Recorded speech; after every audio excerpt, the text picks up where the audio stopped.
Mimi ni Wilberforce Ngoto na hii ni Force News. Sasa kuna tangazo ambalo limetolewa na Rais wa Marekani Donald Trump kuhusiana na mazuio kadhaa ama vikwazo kwa baadhi ya nchi ikiwemo Tanzania ambayo pia na yenyewe imeingia katika rekodi hiyo. Na tangazo hilo limetoka Disemba 16 mwaka 2025.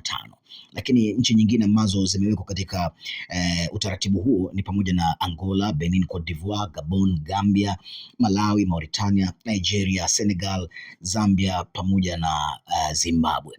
Nchi hizo pia zipo katika utaratibu huu ambao pia Tanzania tupo hivi sasa. Lakini kwa mujibu wa tangazo hilo, uamuzi huo umetokana na baadhi ya Tanzania kutozingatia masharti ya visa za kuingia nchini Marekani na kupelekea zuio hilo kufuatia taarifa ya wakazi waliopitiliza muda wao wa kukaa Marekani, yani overstay report. Lakini vile vile ilionyesha kuwa kuna kiwango kikubwa cha raia wa Tanzania ambao wanakaa nchini Marekani kinyume na sheria kwa zaidi ya muda ulioruhusiwa na kwa mujibu wa visa zao.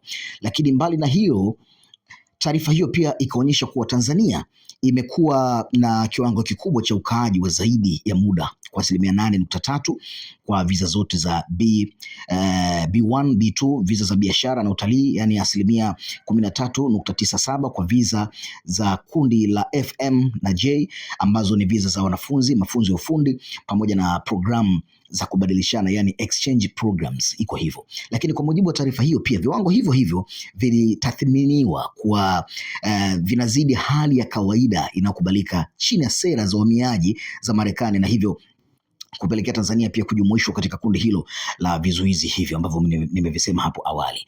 Kufuatia hali hiyo pia serikali Tanzania yenyewe imeahidi kwamba inaendelea kujadiliana na serikali ya Marekani kupitia njia za diplomasia kati ya Wizara ya Mambo ya Nje ya Tanzania na Wizara ya Nje ya Marekani ili kulitafutia ufumbuzi swala hilo. Aidha pia serikali ikawasihi Watanzania wote wanaosafiri kwenda nchini Marekani kufuata taratibu kikamilifu masharti ya visa hiyo na kuepuka vikwazo ama kuongeza muda wa kukaa kinyume na sheria visa hizo, ambalo jambo ambalo limepelekea Tanzania kuwekwa kwenye kizuizi hicho.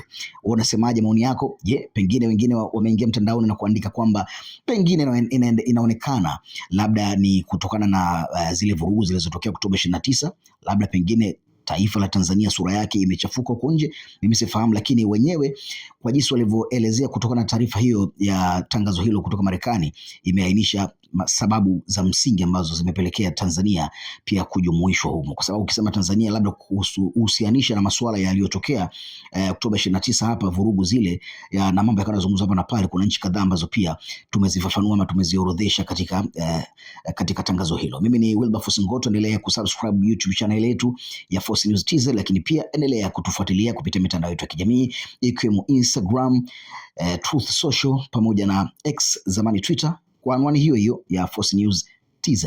Jina langu ni Wilberforce Ngoto. Kwa mara nyingine tena tunasema asante na endelea kuwa nasi.